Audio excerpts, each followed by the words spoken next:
79 years ago, a boy nearly 4 years old was riding a bike with his older brother on the sidewalk in Hell's Kitchen, Manhattan, when a strange woman approached, offered him candy, took the boy's hand, and then both disappeared in broad daylight as if they had never existed.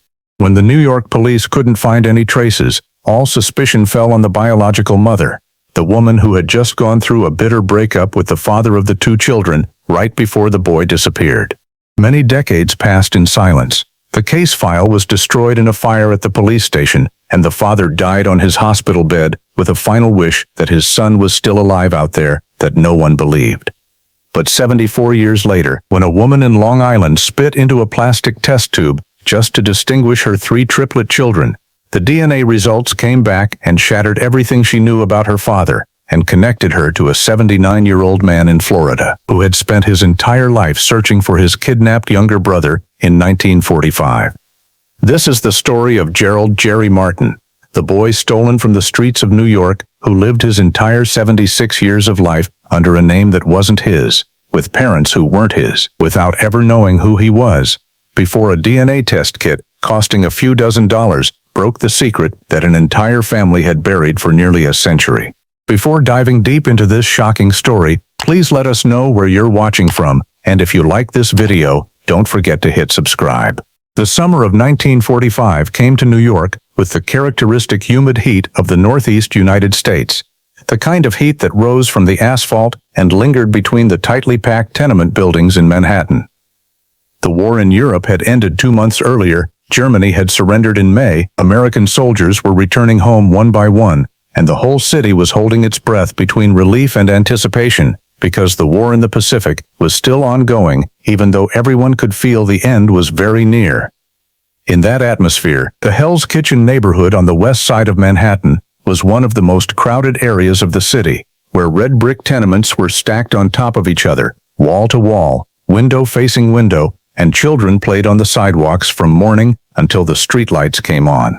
The Martin family lived in a cramped tenement apartment in the middle of the noisy neighborhood, where the Irish working-class community made a living from wages at the nearby Hudson River docks, where everyone knew each other by name and neighbors casually watched over one another without being asked. From the outside, they looked no different from any other working-class family in Hell's Kitchen in the 1940s. But behind the door of that apartment was a broken marriage and tensions that still smoldered. Gerald, whom everyone called Jerry, was nearly 4 years old, the younger son in the house, and his 4th birthday was just 2 days away, but almost no personal details about Jerry were ever recorded, because the boy would disappear before he could have a history. Harold Martin, the boy's father, was an ordinary laborer. Harold and Nancy, the biological mother of the 2 children, had separated. The breakup was not amicable. Tension still lingered between them. Harold was living with another woman and had a daughter named Mary, who had just turned 1 year old. The family was restructuring, messy, complicated, full of unhealed cracks. Tommy Martin, 6 years old, was Jerry's older brother, the eldest child. And this was an era when the concept of stranger danger did not yet exist. Children playing in the street was the most normal thing in the world. No one thought that anything bad could happen in broad daylight in their own neighborhood. July 9, 1945, a summer afternoon. The afternoon sun in Manhattan shone down on the sidewalks of Hell's Kitchen. 6-year-old Tommy and nearly 4-year-old Jerry were riding bikes near home, just like any other day. The 2 brothers on the sidewalk, 2 small bicycles, children's laughter in the crowded neighborhood. Then a strange woman approached. She asked the 2 children if they wanted candy. Tommy, 6 years old and older, was old enough for instinct to warn him, and he refused. But Jerry, nearly 4 years old, could not resist the candy. The boy agreed. Nearly 4 years old, no ability to judge danger, no filter in his head saying this is a stranger, this is dangerous, this is a trap. The woman took Jerry's hand. She turned to Tommy and said, "Wait here, we'll be right back." Tommy waited. Jerry never came back. No weapons, no violence, no screaming. No one in the neighborhood saw anything unusual. A woman leading a child by the hand walking down a Manhattan street in broad daylight, who would suspect? That was the last afternoon Jerry Martin was seen. His 4th birthday was just 2 days away. When Jerry didn't come back, Tommy ran home. The boy told his father. Harold panicked. He ran out into the street, called the neighbors, ran up and down the blocks. No one had seen anything. No one had heard anything. The police were called, and from that moment, a 74-year-long search began. That very night of July 9, 1945, Harold Martin ran to the Hell's Kitchen precinct to report his son missing. A missing person report was filed for Gerald Jerry Martin, nearly 4 years old, who disappeared that afternoon on the sidewalk near his home. The only source of information the police had was Tommy, the 6-year-old brother of the victim. Tommy was questioned and recounted what he remembered. The two brothers were riding bikes. A strange woman approached, asked if they wanted candy, then took Jerry by the hand and led him away, saying they would be right back. But when the officers tried to dig deeper, everything fell apart. What did the woman look like? Tommy didn't remember clearly. How old was she? Tommy didn't know. What was she wearing? What color was her hair? Which direction did they go? Tommy shook his head at every question. The boy was only 6 years old. He did not have the ability to record and describe the identifying features of an adult he had only met for a few minutes on the sidewalk. That was all the New York police had that night. The vague account of a child witness, no suspect name, no face, no direction. In the following days, police knocked on every apartment door along the streets around where Jerry disappeared, asking neighbors on the upper and lower floors, asking street vendors, asking mothers pushing strollers in the afternoon, asking dock workers from the Hudson River who were getting off shift and passing by. The answer was always the same. No one saw anything unusual, because a woman leading a child by the hand walking down the street in Hell's Kitchen on a summer afternoon was a normal sight. And this was 1945. There were no surveillance cameras on any street corner.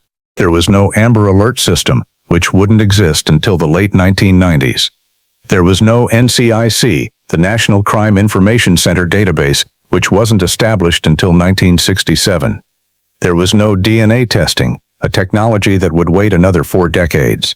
No internet, no cell phones, no social media. The police were faced with a child missing persons case, with the only tool being the incomplete statement of a 6-year-old witness. When a child goes missing, the primary suspect is always a family member, a parent, a relative, especially in divorces or separations full of tension. The person who didn't get custody is often the one who kidnaps their own child. The Martin family had every element to trigger that suspicion. Harold and Nancy had just separated bitterly. Harold was living with another woman and had his own daughter named Mary. Tommy and Jerry lived with Harold, not with Nancy. Nancy was the biological mother who had been separated from her children. She had the clearest motive that any investigator would see immediately: to get her son back, to retaliate against her ex-husband, to reclaim the motherhood she felt had been taken from her.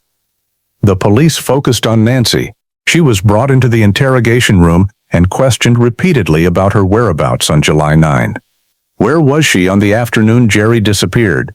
Who did she meet? Who could confirm it? Nancy insisted she was innocent, that she didn't know what happened to Jerry, that she had not kidnapped her own son. Her family stood up to defend her, confirming she was not involved. In the end, the police concluded that Nancy was not involved in the disappearance and removed her from the list of suspects. After clearing Nancy, the police were left with a blank space. No second suspect, no physical evidence. A child had vanished on the streets of New York, with 8 million people, as if the boy had never existed. In the weeks after the disappearance, Harold Martin went to the Hell's Kitchen precinct almost every day. He asked the same question: "Is there any news about Jerry?" And he received the same answer: nothing yet. Weeks turned into months, months turned into years, and Harold still went. Not every day anymore, but regularly, persistently. Each time he walked into the station, the officers already knew who he was before he opened his mouth, and each time he walked out empty-handed. The family later remembered Harold as a man broken by July 9, 1945. He cried a lot. He didn't talk much about Jerry in front of others, but everyone knew the ghost of the nearly 4-year-old boy had never left him. Harold continued with life, had 2 more children with his new partner. He worked, he raised the family, but a part of him never left that summer afternoon. Many years later, when Harold was on his hospital bed and knew he didn't have much time left, he told the family what he had said his whole life. Jerry is still alive. He could feel it. His son was still out there somewhere. No one believed him. They thought it was the pain speaking instead of reason. Harold died with that belief. After Harold passed away, Tommy became the only one still searching. The memory of that afternoon never faded. The two bicycles on the sidewalk, the strange woman offering candy, his little brother taking her hand and walking away, and the wait that never ended.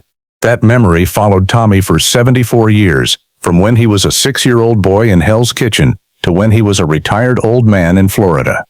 Tommy had no tools, no new leads, only a faint hope that somehow he would find his brother again. Mary, his half-sister, also kept the story in her heart.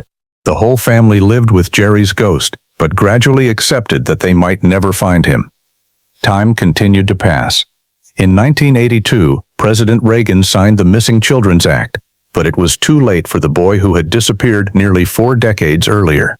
And somewhere in that time, the case file at the police station was destroyed. When the family tried to retrieve it many years later, they were told the file may have burned in a fire. Tommy's statement, Nancy's interrogation records, the search reports, all turned to ashes. The only thing left proving the kidnapping had occurred was a short newspaper article in the New York Daily News, lying quietly in the archives. Everyone involved gradually died. All leads vanished. The case didn't just go cold, it was buried by time. And it would have stayed there forever, if not for a small saliva sample sent to a laboratory in California in 2017. To understand how Jerry Martin could disappear for 74 years without anyone finding him, one must understand that mid-20th century America was a country with enormous gaps in its child protection system. In the first half of the 20th century, child abductions happened far more frequently than people thought, and most were not for ransom, but for a simple and terrifying reason. Someone wanted a child. Police departments across America had built psychological profiles of this type of perpetrator since the 1920s. Women who could not get pregnant, under pressure from husbands or society to have a child, ultimately kidnapping children to raise as their own. Some even faked pregnancies by gaining weight, bought baby clothes, staged entire stories before acting. Paula Fess, author of the book Kidnapped: Child Abduction in America, explained that in the late 1940s and early 1950s, many children were kidnapped by black market adoption rings. The value of having a child was so great that even doctors were willing to risk their careers to participate. Young unmarried mothers were pressured to sign away their children, and if they couldn't get a child through the network, the most desperate would kidnap one themselves. But what made these cases almost impossible to detect was the administrative system of the time. Before 1946, the National Vital Statistics Office did not systematically track birth certificates. Birth certificates contained very little information and could be issued by anyone with certification authority. Home births still accounted for a large proportion, and before World War II, up to 200,000 children were born each year in the U.S. without ever having a birth certificate.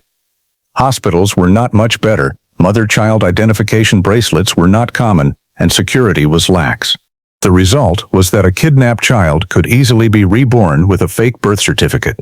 A new name, a new date of birth, new parents, becoming a different person on paper, with no central database to cross-check and no DNA to verify. And most of these types of kidnappings were never discovered. The adoptive family kept the secret. The child was too young to remember. Relatives were told some story and no one dug deeper. Fess noted that in the past, detection was extremely rare, but with the rise of commercial DNA testing in the 2010s, cases began to surface. 40-year, 50-year, 70-year secrets exposed by a saliva sample and a gene-matching algorithm. How many people are out there living with identities that aren't theirs without knowing it? No one can answer. Jerry Martin was one of them. The nearly 4-year-old boy disappeared on the streets of Hell's Kitchen and reappeared in Staten Island, just a ferry ride away, with the name Richard Rocco Palmadesso, a new birth date, new parents, and a completely different life waiting for him. According to the birth certificate, Richard Rocco Palmadesso was born on May 31, 1943, in Staten Island, the son of Isabel and Angelo Palmadesso. But Jerry Martin was born in 1941. If Richard was actually Jerry, someone had declared the boy 2 years younger.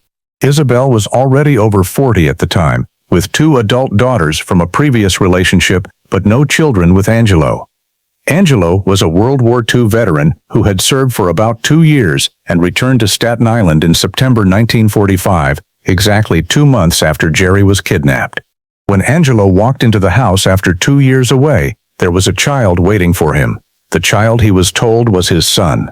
But the most haunting question no one could answer was, how do you erase the memories of a nearly 4-year-old child who could already talk, remember, knew his name was Jerry, knew his older brother was named Tommy, knew he lived in Hell's Kitchen? How do you turn that boy into Richard, age 2, son of Isabel? Perhaps the memories of a child nearly 4 years old are more fragile than people think. When no one mentions the past, when the old name is never called, the child's brain overwrites itself with the new reality. Or perhaps Jerry did remember, did ask, did cry, and was forced to stay silent.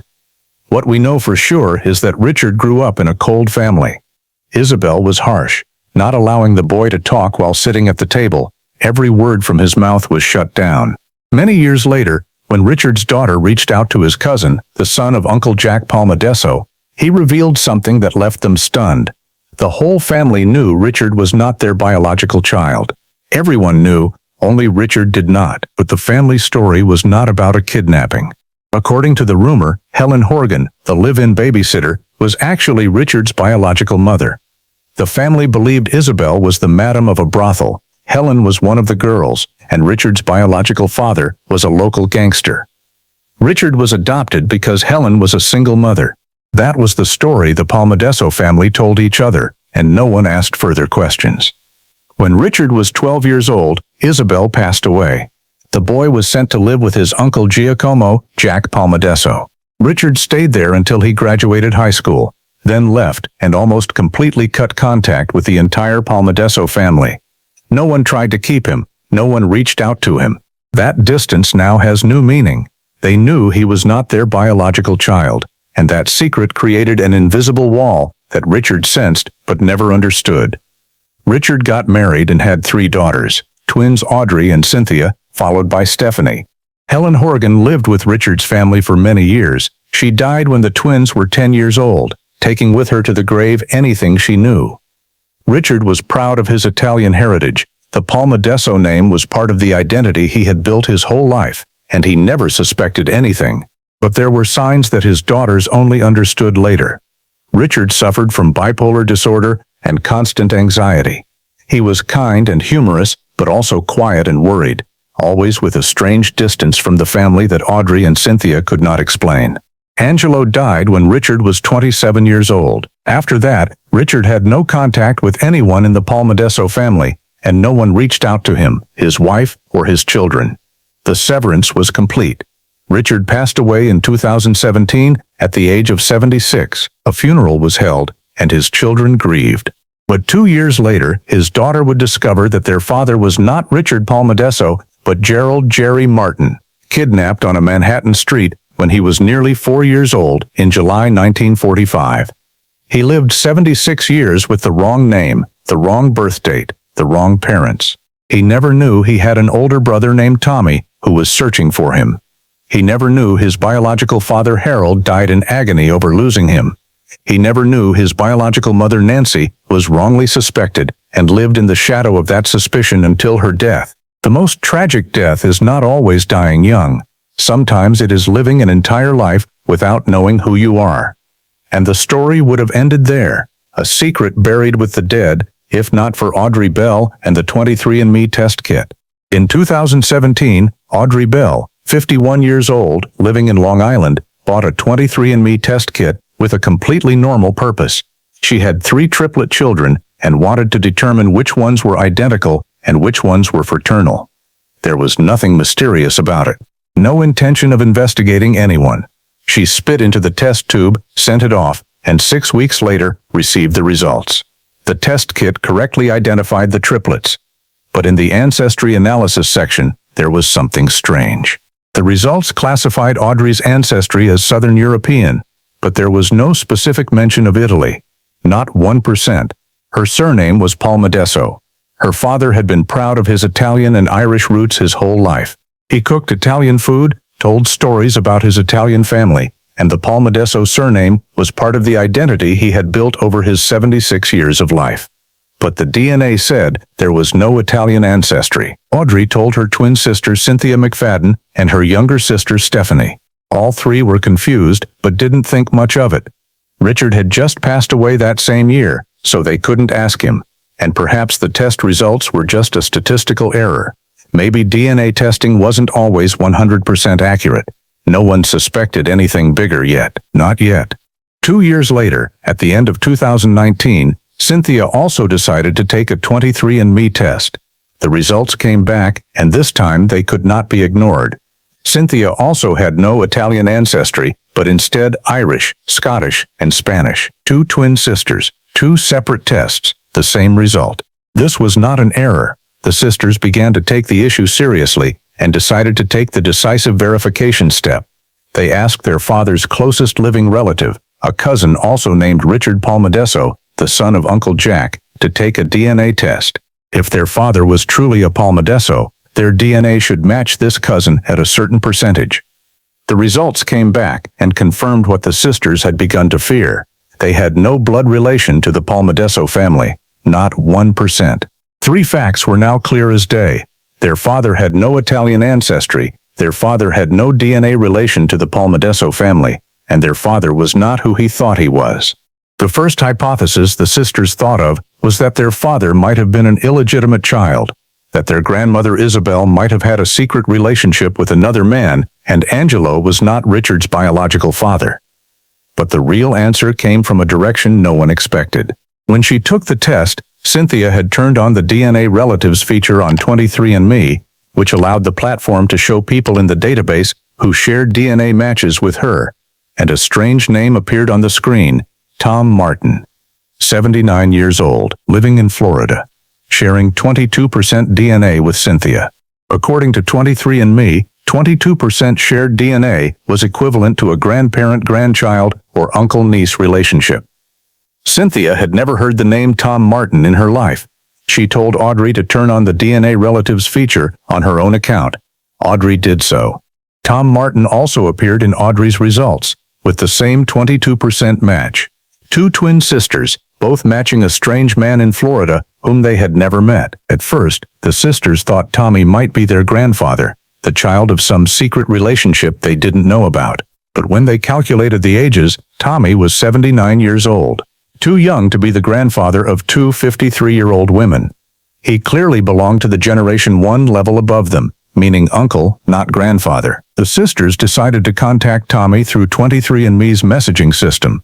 Tommy replied, and what he said next changed everything. Tommy Martin had not taken the DNA test to find ancestors. He wasn't looking for lost relatives out of genealogical curiosity. He had tested for one single reason. He was searching for his younger brother, Gerald Jerry Martin, who had been kidnapped on the streets of Manhattan on July 9, 1945, 74 years earlier. Tommy told the sisters the story. The 2 brothers riding bikes on the sidewalk in Hell's Kitchen. A strange woman offering candy, Jerry going with her, Tommy waiting, Jerry never coming back. Their father, Harold, searching his whole life.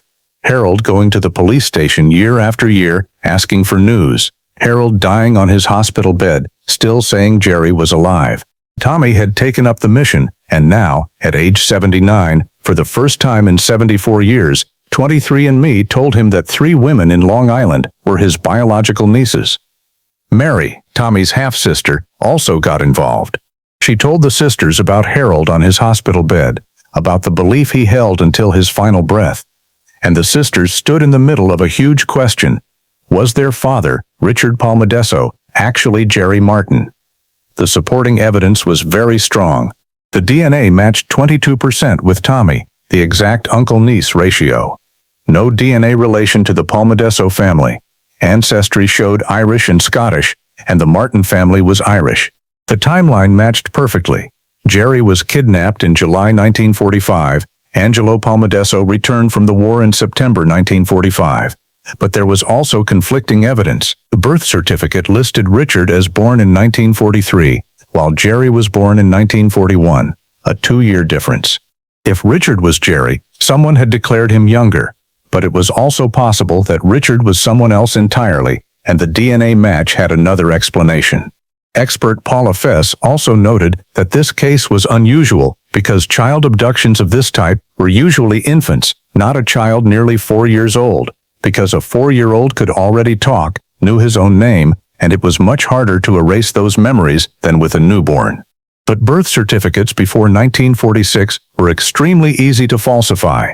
Isabel could not have known the exact age of the child she brought home, and the memories of a child nearly 4 years old were more fragile than people thought, especially when no one ever mentioned the past, when the old name was never called, when everything around him was new. The sisters could not prove it 100%, but every piece of the puzzle pointed to the same conclusion, and when they began to dig deeper into the Palmadesso family, the story became much darker than they had imagined. When the sisters began digging deeper into the Palmadesso family, they reached out to the son of Uncle Jack Palmadesso, Richard's cousin, the only living relative who still clearly remembered the family. He confirmed what the DNA had suggested. Richard was not their biological child. But what shocked the sisters was what came next. The whole family knew, everyone, Uncle Jack, the cousins, everyone knew Richard was not the biological son of Isabel and Angelo, all except Richard. He lived his whole life without knowing, while everyone around him kept the secret. But the story the Palmadesso family told each other was not about a kidnapping. According to the oral rumor passed down through decades, Helen Horgan, the live-in babysitter, was actually Richard's biological mother. The family believed Isabel was the madam of a brothel, Helen was one of the girls, and Richard's biological father was a local gangster. Richard was adopted because Helen was a single mother. That was the accepted story. No one asked questions. But the sisters asked questions. Was this story true, or was it made up to hide a darker truth? There was one piece of evidence that the Helen story could not explain. The sisters' DNA matched 22% with Tommy Martin, meaning Richard and Tommy were full brothers, not cousins, not a distant relation. Richard was Tommy Martin's full brother, not the son of Helen Horgan and an unnamed gangster. The Helen story did not explain that blood connection. And if Richard was Tommy's full brother, then Richard was Jerry Martin. The sisters began building a timeline. Angelo Palmadesso enlisted and served for about 2 years. Isabel stayed home in Staten Island, over 40 years old, already with 2 adult daughters from a previous relationship. Perhaps Isabel got pregnant before or after Angelo went to war and then miscarried, or perhaps she lied to Angelo that she was pregnant, wrote letters telling him the happy news at the front, and as the war dragged on, the lie grew bigger with no way to take it back. Then in May 1945, Germany surrendered. Angelo was about to return, and Isabel realized she needed to present a son to her husband. In July 1945, 2 months before Angelo came home, Jerry Martin was kidnapped on the streets of Hell's Kitchen, just a ferry ride from Staten Island.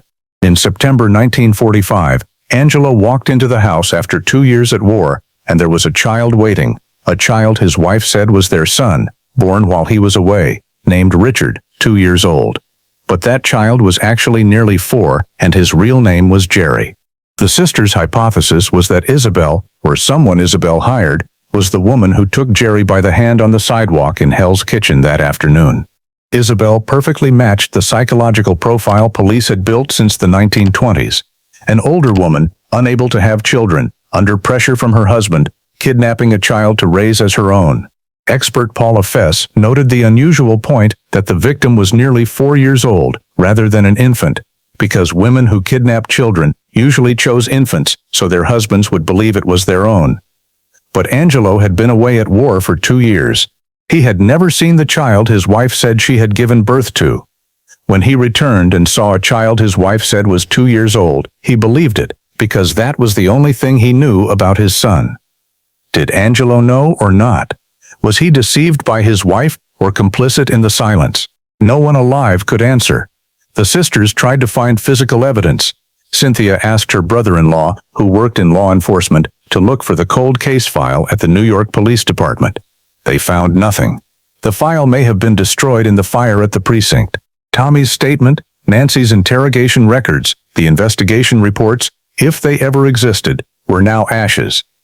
The newspaper article in the New York Daily News became the most valuable evidence, confirming the kidnapping had occurred, confirming the police had investigated, There was no legal evidence, no file, no living witnesses.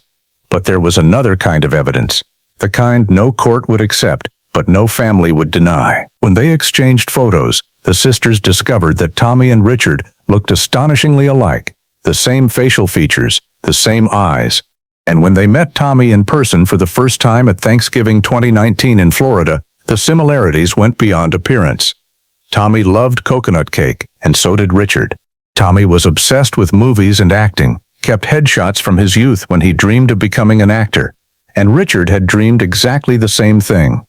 Their personalities were similar, humorous, kind, but also anxious. Cynthia said their father was always kind, humorous, silly in an endearing way, always dreamed of being an actor but never made any films, and Uncle Tom was exactly the same. This was not legal evidence. No one would accept a shared love of coconut cake in a courtroom, but for the family, for Audrey and Cynthia sitting in the living room in Florida, looking at the 79-year-old man smiling exactly like their father. This was the strongest evidence, stronger than any percentage on a screen. Everything matched. DNA, timeline, appearance, preferences, personality. But one question still hung in the air. Who would answer for what had happened, when everyone who could answer was already in the grave? In most cases, no matter how long it takes, eventually someone stands before a judge and answers for what happened. But the Jerry Martin case had no such moment. Isabel Palmadesso, the main suspect, died when Richard was only 12 years old, never questioned about the kidnapping, never forced to explain why the birth certificate listed the wrong age by 2 years. Angelo Palmadesso, the husband who may have been deceived or complicit in silence, died when Richard was 27 years old, taking the answers to the grave. Helen Horgan, the mysterious babysitter who lived with Richard's family for many years, the one the Palmadesso family claimed was the biological mother, died when the twins were only 10 years old. Harold Martin, the biological father, who went to the police station year after year asking about his son, died on his hospital bed, still believing Jerry was alive without ever knowing he was right. Nancy, the biological mother, who was suspected by police of kidnapping her own son, died without being fully cleared. And Richard Palmadesso, or Gerald Jerry Martin, the victim, passed away in 2017, 2 years before his daughters discovered the truth. The police file was destroyed in the fire. Everyone who could answer what happened on the afternoon of July 9, 1945, lay in the grave. Justice, in this case, came too late or not at all. No trial, no verdict, no police chief standing before cameras declaring the case closed. The woman who took Jerry by the hand on the streets of Hell's Kitchen that day was never identified. It could have been Isabel. It could have been someone Isabel hired. It could have been someone in a black market adoption ring. No one knows. No one stood before a judge to answer the simplest question. Why did you take that child? And then there were the questions that would forever have no answers. Did Isabel kidnap Jerry herself, or hire someone? Did Angelo know the truth, or was he deceived his whole life? Who was Helen Horgan really, and why did she live in Richard's house as if she had a role no one clearly explained? Did Richard ever have faint memories of his previous life, fleeting images of a bicycle on the sidewalk, of an older boy calling him by a different name, of a noisy neighborhood that wasn't Staten Island? Fragments of memory he dismissed as meaningless dreams? Was the bipolar disorder and constant anxiety Richard carried his whole life a scar from the trauma of the abduction? A trauma his conscious mind buried, but his body remembered? Some questions never have answers, and sometimes that is the most painful part of a case, not what happened, but never knowing exactly what happened. Thanksgiving 2019. Audrey and Cynthia flew to Florida to meet Tommy Martin for the first time in their lives. The 79-year-old man stood waiting for them, and when he looked at the two women walking in, he saw what he had lost since 1945, his brother's face. Not the face of the nearly 4-year-old boy he remembered, but the adult version of that face. Jerry's features in the faces of the granddaughters he had never known existed. Tommy told the sisters about their childhood, about the 2 bicycles on the sidewalk in Hell's Kitchen, about that summer afternoon, about the strange woman offering candy, about the 74 years he had carried that memory. Tommy never had children. He lived his whole life alone with the memory of his little brother being led away and never coming back. Mary, his half-sister, after that visit gave Tommy framed photos from the meeting. She gave them to him on Father's Day, because now, at age 79, for the first time in his life, Tommy had a family. Audrey later said he was sad that they hadn't found each other in time for Richard and Tommy to meet again, but he was happy to know that her father had a loving family, and he was sure that her father had now reunited with his biological parents somewhere. For the sisters, discovering the truth not only opened a new family, but also helped them understand their father in a way they could not while he was alive. Cynthia said that although their father was kind and they were close, there was always a strange distance between him and the family that they could never explain, and now everything made more sense. From the Palmadesso relatives, the sisters learned more that their adoptive parents were harsh with Richard, that he was always quiet and anxious from a young age, and that was exactly who he was as an adult. Bipolar disorder, constant anxiety, the unexplained distance from the Palmadesso family. All of it now had new meaning in the light of the kidnapping, but the new understanding also brought new pain. Richard had missed out on his full siblings, Tommy and Mary, who would have loved him unconditionally in a way the Palmadesso family never had. And the reason the Palmadesso family had not kept in touch with Richard, his wife and his children for so many years, was now clear. They knew he was not their biological child, and that secret created a distance that Richard sensed his whole life but never understood the cause. The Jerry Martin case did not create any new laws. No organization was founded in his name. No television program ran for 23 years because of his story. No number like 360,000 missing children were found. But the case proved one thing no one could deny: the power of DNA technology. A test kit costing a few $dozen, bought on the internet, sent to a laboratory in California, accomplished what the entire New York Police Department, with thousands of officers, could not do in 74 years. And the case posed a question for all of society. How many similar cases are still buried under the dust of time? How many people are out there living with identities that are not theirs? How many families are searching for loved ones without knowing that person is living just a few hundred miles away under a different name? 21st century technology is now decoding the crimes of the 20th century, one by one saliva sample at a time. After that first meeting in Florida, Tommy, Mary, Audrey, Cynthia, and Stephanie became a family.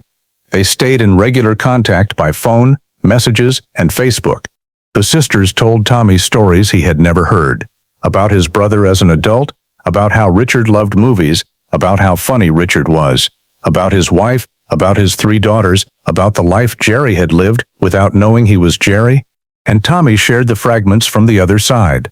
Childhood memories of Jerry before he disappeared. What Harold had said about his youngest son, the pain Harold carried his whole life.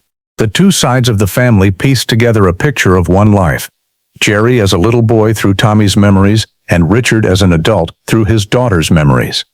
No one had the full picture. No one knew the entire story. But together, for the first time, they could see a whole life, from the boy riding a bike on the sidewalk in Hell's Kitchen to the man who passed away at age 76 on the east coast of America. A life split in two by the afternoon of July 9, 1945, and now, 74 years later, finally reconnected. Harold Martin lay on his hospital bed and told his family what he had said his whole life. Jerry is still alive. No one believed him. He died with that belief, and that belief turned out to be true. Jerry lived to 76, got married, had 3 daughters, and had grandchildren. Harold had been right, but he died without ever being confirmed. Who was the woman on the street in Hell's Kitchen on July 9, 1945? We will never know. Did Richard ever dream of another life, of a bicycle, of an older boy riding beside him, then dismiss it when he woke up? We will never know. If someone had told him the truth while he was alive, the 2 brothers would have reunited, and Harold might have seen his son before he died. But the entire Palmadesso family knew he was not their biological child, and no one spoke up. And he died without ever asking, because he didn't know there was a question to ask. Jerry Martin did not create any laws. There was no television program named after him. His story did not change the legal system, but he showed that a life can be stolen not by death, but by lies. His name, his birth date, his parents, his older brother, his entire true self were erased and replaced with a shell he wore for 76 years without knowing. And he also showed that the truth can outlive every effort to hide it. 74 years, a fake birth certificate, made-up stories, family silence, files burned, all of it, and one small saliva sample broke everything. Tommy Martin, 79 years old, finally knew his brother had not disappeared. His brother had lived, had a life. Not the life he was supposed to have, but a life. And his 3 granddaughters now called him uncle, now told him about their father, about Jerry, who became Richard, who would forever be both. The Jerry Martin case leaves lessons that any family in the United States should remember. First, get a DNA test.